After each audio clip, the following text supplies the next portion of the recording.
Welcome. This is The Mastery of Self by Don Miguel Ruiz Jr. This one's going to be a little longer than usual, so relax and enjoy. At the peak of her journey, a Toltec warrior clears her mind of beliefs, domestication, and attachments, marking the end of a war within herself for personal freedom. Surrounding her is an infinite number of possibilities, each one a choice that leads in a unique direction in life. When she makes a choice through her action, she knows that the path she follows is ultimately no different than the other paths, as they all lead to the same place. She has no demands for any outcome, as she realizes that there is nowhere she needs to go, and nothing she needs to do in order to find herself. Her action is a result of the pure joy of realizing that she is alive at this moment to choose one of the many possibilities. This living with a quiet mind creates a state of pure bliss that comes from being entirely in the moment. Truly nothing matters but the present, because it is the only place where life can express itself. This is a state that many of you have experienced at some point in your life when you were completely engaged in the now. Some people experience it while they are exercising, consciously creating, being in nature, making love, or of course, meditating or praying. It's the moment when the mind and the body are in complete awareness of the experience of life. It can also be said that it is during these moments that we often reach a pure state of unconditional love for everything and everyone, including ourselves. While living full-time in this state of pure bliss is a goal for many, most will agree it is easier said than done, especially if we don't live isolated away from the world. Surrounded by other people, we choose who we will interact and engage with, and it's often in these interactions that the trouble begins. In the Toltec tradition, the main function of the mind is to dream, or to perceive and to project information. The personal dream is the unique reality created by every individual. It's their perspective, a manifestation of the relationship between mind and body, and intent is the energy that animates both. As our shared knowledge and experience mingle together, we co-create the dream of the planet, which is the combination of every single being in the world's personal dream.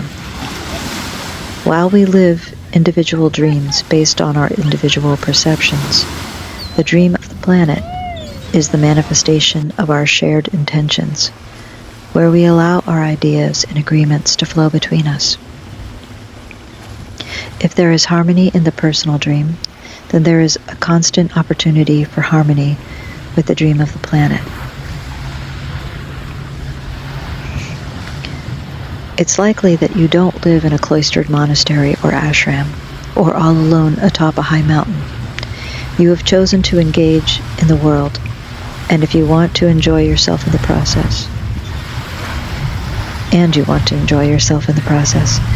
solitude can be a great tool for healing and communion with oneself. But it is our interactions with others that will allow us to thrive and enjoy an active life. If life is like a carnival, you have come to ride the rides. But engaging in the dream means you will likely develop preferences for certain potential paths. Or in other words, you will have wants and desires. When you become too attached to those desires and they aren't fulfilled, the result is that you will suffer. There are also billions of others involved in co-creating the dream of the planet, many of whom have wants and desires that are different from yours. Without respect and understanding, drama, disagreement, and even conflict are sure to occur. This begs the question, is there a way you can engage in an active life without becoming too attached to your own personal preferences? Can you remain calm and balanced when dealing with others, seeing them and yourself through the eyes of unconditional love and consequently not be drawn into the drama of the party? In my experience, the answer to both questions is yes, and that is the subject of this book.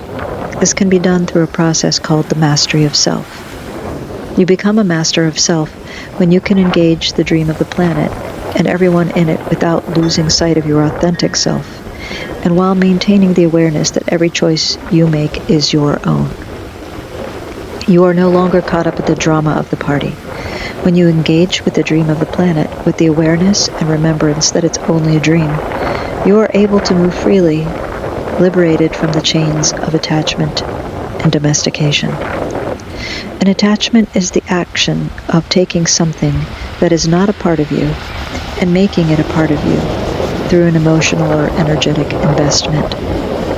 When you become attached to something in the dream of the planet, you suffer every time the object of your attachment is threatened. And this is true regardless of if the threat is real or an illusion. Most people not only attach to their wants and desires as they relate to material things, but also to their beliefs and ideas. Although an attachment is something that can occur naturally in the moment, it becomes unhealthy when you lose the ability to detach from it when the moment ends, or when the belief is no longer reflecting the truth. In many ways, attachment to beliefs are far more destructive than attachments to external items, because beliefs and ideas are much harder to spot and let go of. Domestication is the system of control in the dream of the planet. It is the way we learn conditional love. Starting when we are very young, we are presented with either a reward or a punishment for adopting the beliefs and behaviors of others in the dream. The system of reward and punishment, or domestication, is used to control our behavior.